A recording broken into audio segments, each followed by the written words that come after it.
Yo, what's good, everybody? It's your boy JB Trap House Boxing, man. I'm back again with another one. Shout out to the LDBC, man. Smash that like button, smash the subscribe button, share the video always. Please leave your thoughts and comments at the end of the video. Oh, man. Early morning, man. Trying to feel better. Little, shit going around. Is whatever it is, flu, whatever. But this is a little piece, man, I've been putting together for a couple of days. I really should have did this video, but I want to do it now before it get too outdated. And while it's still fresh, it's really like 2-3 days old. But I was watching the interview with Frank Warren. It's about a 30-minute clip on Behind the Gloves. And I don't know the writer, the reporter he's from the UK. Apparently he got the same accent they got. So, he was asked, it was a 30-minute interview with Frank Warren. And it was basically about Frank Warren and my man, Fast Eddie. And how it was, started off, they was talking about like James DeGale and, no, he's talking about the seats, the arenas and all that stuff. You know how they sell out tickets and do this and 70,000 people and blah, blah, blah. And so, Frank Warren was like, basically, he says Eddie Hearn has a sponsor type deal. StubHub sponsors Matchroom. So, and from my understanding, from what I got, I only seen the interview one time. It was a couple of days ago, so it's not really fresh on my mind. So I don't really feel like going back listening to the old interview. I should have did this video when it was fresh, but basically what happened, what's been happening is that Eddie Hearn, has been selling out these tickets in 10 minutes or whatever the case may be. I don't know I'm not real savvy with this whole ticket sale promotional business deal thing. So just bear with me here. And I'm just trying to sum it up and simplify it the best way I can. Okay, they selling these tickets, right? But somehow it's always 500 tickets available left or whatever the case may be.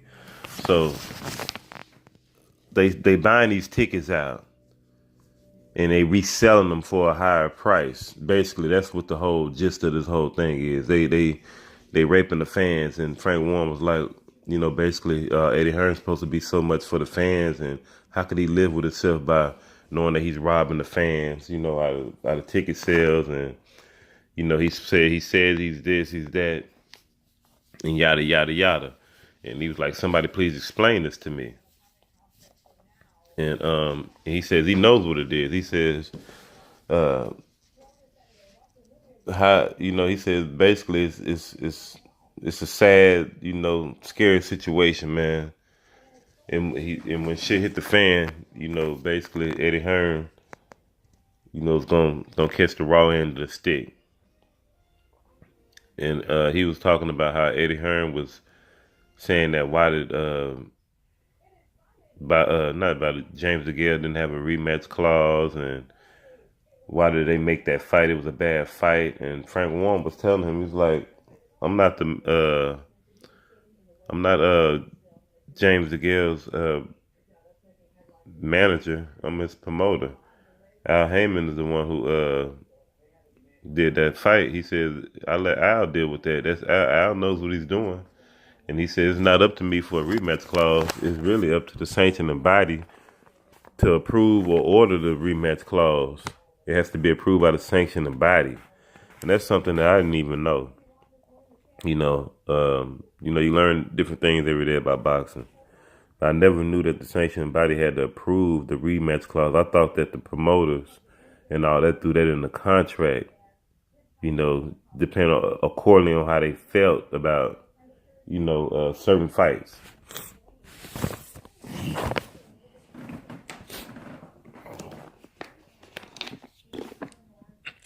And so that's how that works. So it's good information to know on that. And then he also proceeds to talk about that he was talking about the stables. And he was like, basically, the only thing Eddie Hearn got over there is like AJ. I forgot. I can't, right now, see, it's hard for me to remember because I'm trying to name off these fighters over there in these stables. Basically, what he was saying was that Eddie Hearn. The only thing he really got over there is AJ, and the rest of those guys are old. And I understand understand where he's coming from, but you know, Eddie Hearn do have some up and coming young guys, you know, with a few fights that look like they, you know, gonna be promising. But he right, the money man he got is AJ. Hold on one second, sorry.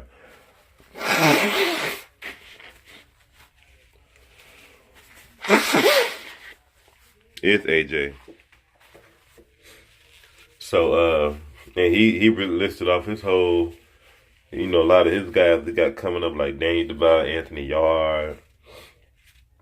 You know, the list goes on. A lot of these young guys, man. A lot of these young guys.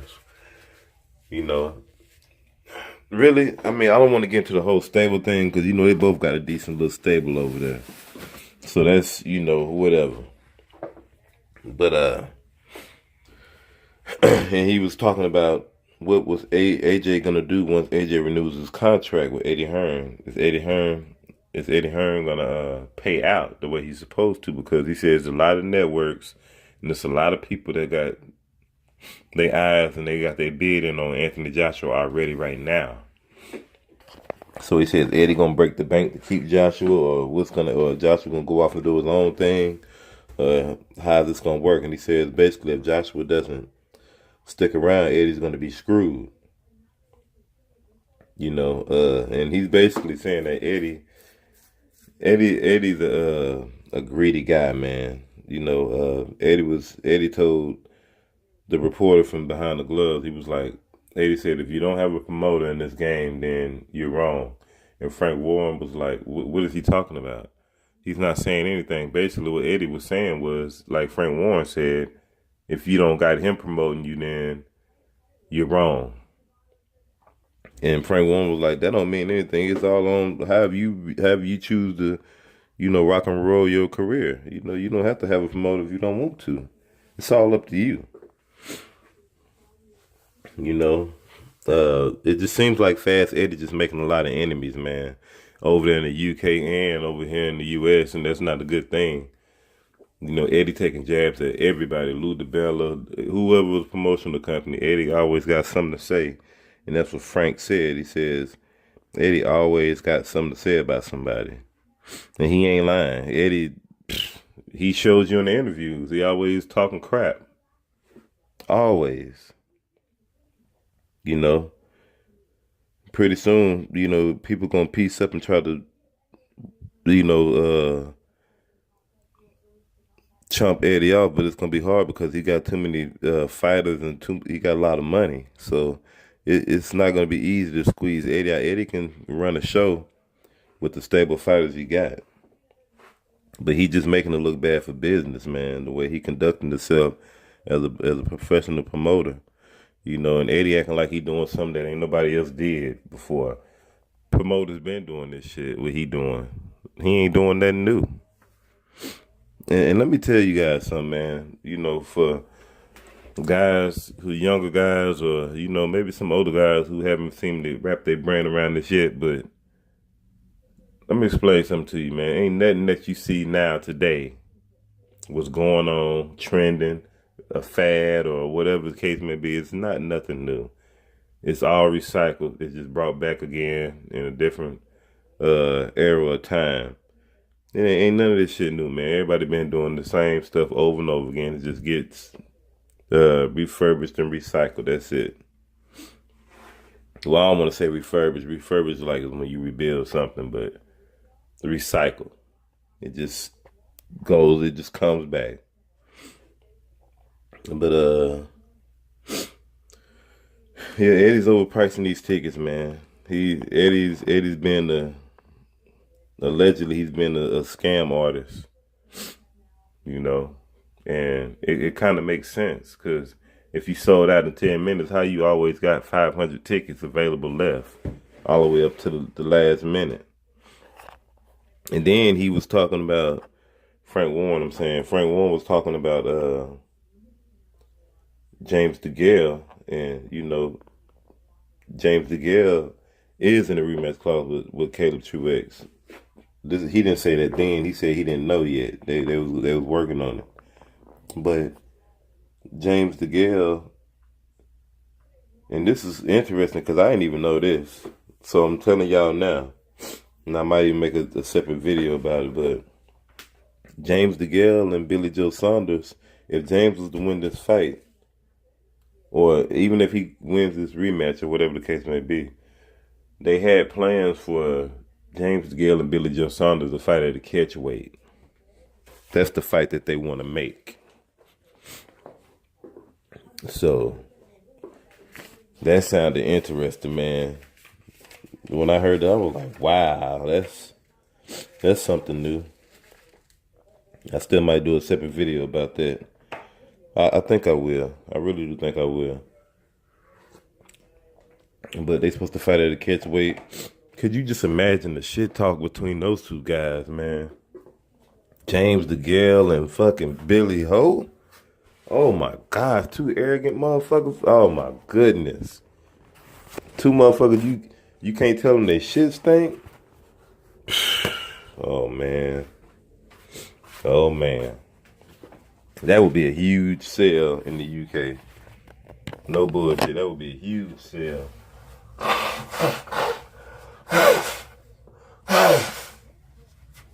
Sorry about that.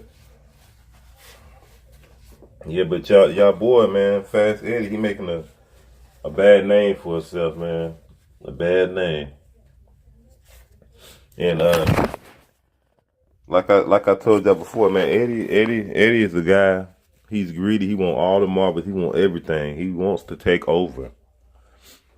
He wants to be the face of promoter of boxing, Eddie Hearn. He lies and says that he doesn't, but he does. He's greedy. He's a greedy Gurch. A greedy old fox. That's what Eddie is. Look at him. He look like a fox. He even conduct himself like one. You know, the only thing about Eddie is he has his times where he crawl in his foxhole. He makes his appearance a lot. But he has his times, like I say, when he climbs in his foxhole to where you don't really notice it like that. But he gets off in that foxhole and comes up with another fox plan. That's what Fast Eddie does. So I don't know, man. Him and Frank Warren, they over there having the UK war. Guys over here in the US ain't really digging Eddie too much. Somewhat. It's just gonna be interesting to see, man, with how this whole thing unfold. Him and Frank Warren, they going blow for blow. Then you got Lou DiBella over here and all the rest of the people over here. They going at him when they get a chance, or he going at them when he get a chance. Really, it's him. He the one doing the talking. Nobody's really thinking about Eddie Hearn. He wasn't bringing up everybody else's name, to be honest with you, from what I've been seeing. You know, he the one creating this whole promotional facade beef thing. You know, this whole smoke screen when he swears everybody's jealous of him and this, and it's. I don't believe that's the case. I just don't think that. I think that everybody is not agreeing with the way Eddie roll right now. I don't think they like the way he's rolling, the way he do things, you know. And he's so damn boastful and braggadocious, man. It's ridiculous. To where he would make you not want to like him, you know. But like I said, we're gonna see how this whole thing unfolds. We're gonna see how, they take care of the sport of boxing. Cause Eddie Hearn does have a lot of power right now. Frank Warren is strong over. He getting strong over there too. He got some guys over there. And if you don't really watch UK boxing, cause I know a lot of guys over here in the US really don't follow UK boxing. I mean, everybody know that's on my channel. They know y'all see my post fight reactions. I watch a lot of boxing, a lot of anyway. I cover boxing, globally, worldwide. And I'm starting to pick up on a lot of things as I'm watching the, follow up with these UK fighters and the whole nine. I'm starting to see, catch up with a lot of stuff. So I'm starting to understand a whole lot more than I didn't, because, I'm into it. So of course I'm gonna, pick up on a lot of things that a lot of other people ain't picking up on. But that's pretty much it. Yeah. Eddie Hearn and Uncle Frank, man. Y'all let me know what y'all gonna do about these guys. But this your boy JB Trap House Boxing, man. I'm gone.